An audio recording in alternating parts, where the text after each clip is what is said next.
네, 알토 카라반 정비센터입니다. 지금 제가 카라반 지붕에 올라와 있고요. 이 차량은 베일리 피닉스 차량입니다.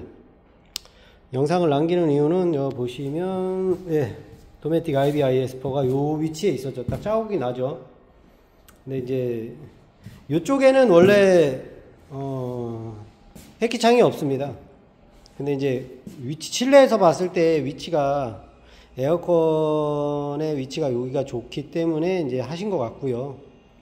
근데 이제 결론적으로 말씀드리면 이렇게 하면 이제 지붕이 좀 약하죠. 타공을 했기 때문에. 이제 띄면은 이제 타공한 면이 이렇게 GRP판 자체다 보니까 좀 약합니다. 여기가 약한 상태인데, 여기를 이제 업체에서 이제 뭐 보강판이라는 걸 처음에 해서 출시를 이제 출고를 했겠죠. 근데 고객이 봤을 때는 여기에 이제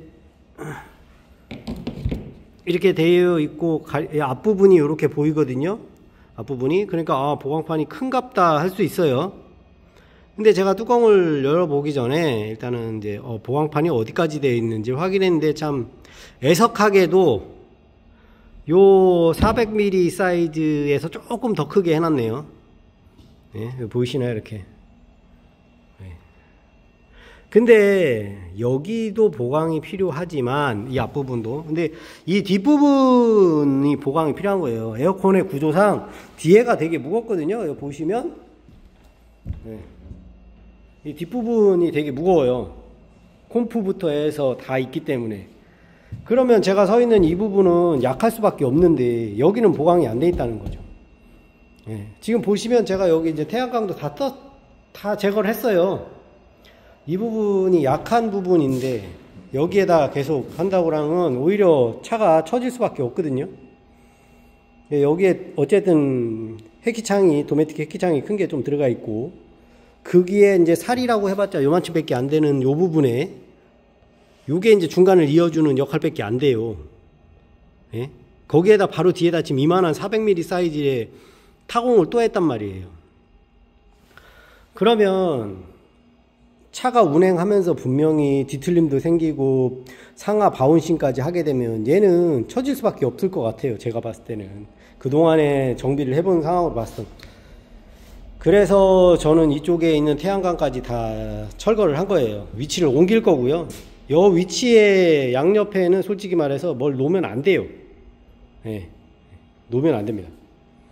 그리고 에어컨을 굳이 이 자리에다 꼭 놓을 게 아니라 이 뒤쪽에 보강이 되어 있는 해키창 자리에다 놨어도 됐을 텐데 하는 아쉬움이 있어요. 그렇다고 해서 지금 뭐 이 자리를 어떻게 할 수는 없잖아요. 그래서 저는 보강판을 할 건데, 보강판이라는 거는 어쨌든 간에 지붕이 처지지 말라고 하는 거고, 그 다음에 이 무거운 에어컨의 무게를 좀 분산하기 위해서 하는 거거든요. 근데 여기는 그 목적보다는 그냥 요 입구를 찌그러지지 말라고 하는 그 보강 용도밖에 안 됩니다. 잘 아시라고 저는 남겨드린 거예요. 진짜 보강을 제대로 한 건지, 보강판이 진짜 큰 건지. 보강판이라면 에어컨보다 분명히 커야 되지 않을까요? 이 에어컨 사이즈가 이만한데 이 에어컨보단 커야 됩니다. 하늘에서 봤을 때, 이렇게 봤을 때 판때기가 이렇게 밑에 있고 그 위에 에어컨이 올라가야죠. 근데 얘는 지금 여기 보시다시피 여기 자국이 보이죠? 이미 에어컨 속으로 보강판이 들어가 있어요. 아예 안 보여. 이 뒤쪽에는 없고요. 아예 없어. 이런 물이 고여요. 물이 고이니까 여기 지금 이런 식으로 지금 말 그대로 먼지부터 해서 쌓이는 거예요. 물이 이쪽으로 고이니까 배수가 안 돼서. 그럼 계속 퇴적물이 쌓이겠죠. 그러다 보면 어느 순간 이제 이런 실리콘들이 경화되고 하면 그때 누수가 되는 거고요.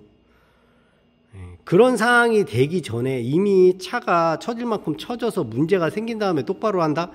그거는 어려워요.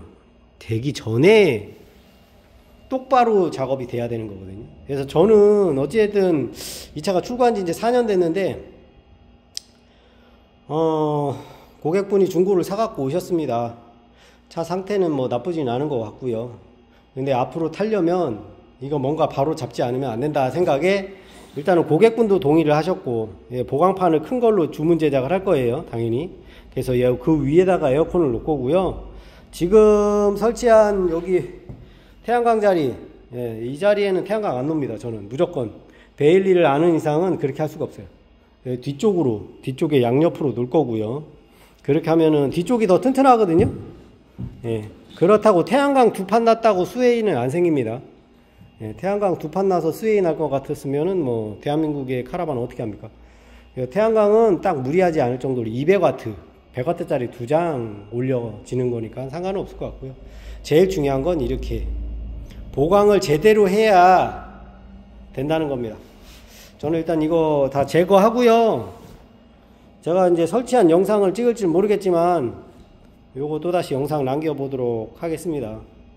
그래서 이제 본인의 차들이 에어컨이 실내에서만 보는 게 아니에요. 외부에서 지붕에서 봤을 때 이거 좀 약해 보이는데 비 오니까 자꾸 저쪽에 물이 고이는데 이러면 처지고 있는 거예요. 그럼 빨리 뭔가 이거 조치를 해야 되는 거고, 그 위치가 너무 안 좋다면 위치 바꿔야 됩니다. 무조건 위치 바꿔야 돼요. 예. 차가 이미 완전히 데미지가 먹어서 돌이킬 수 없는 상황이 된 다음에는 어떻게 할 수가 없어요. 그러기 전에 바꿔야 되고요. 그래서 옵션 작업이 그래서 중요한 겁니다. 무턱대고 막 설치하는 게 중요한 게 아니고요. 누구나 다 설치할 수 있습니다. 하지만 구조를 알고 경험이 많고 어디다 어떻게 해야 될지를 아는 상황에서 설치를 해야 되지 않을까. 예, 무조건 뭐 갖다 막 설치는 누구나 합니다. 예, 근데 중요한 거는 누가 어떻게 어디서 어떤 방법으로 설치를 했냐에 따라 10년을 써도 까딱없는 차가 있고 2년이 돼도 누수되는 차가 있습니다. 그렇기 때문에 한 번쯤 본인들 카라반 확인하시고요. 보강판이 진짜 어디까지 얼마큼 되어 있는 건지 관심 있게 보셔야 됩니다. 특히 대한민국은 정박형이 아니고 대부분 운행을 해서 내가 원하는 곳에 가서 캠핑을 하잖아요. 특히 뭐 전국 방방곡곡에 캠핑장이 좋은 데가 많다 보니까 운행을 많이 하는 만큼 이렇게 데미지가 안 가게끔 해야 되지 않을까 싶습니다. 이상입니다.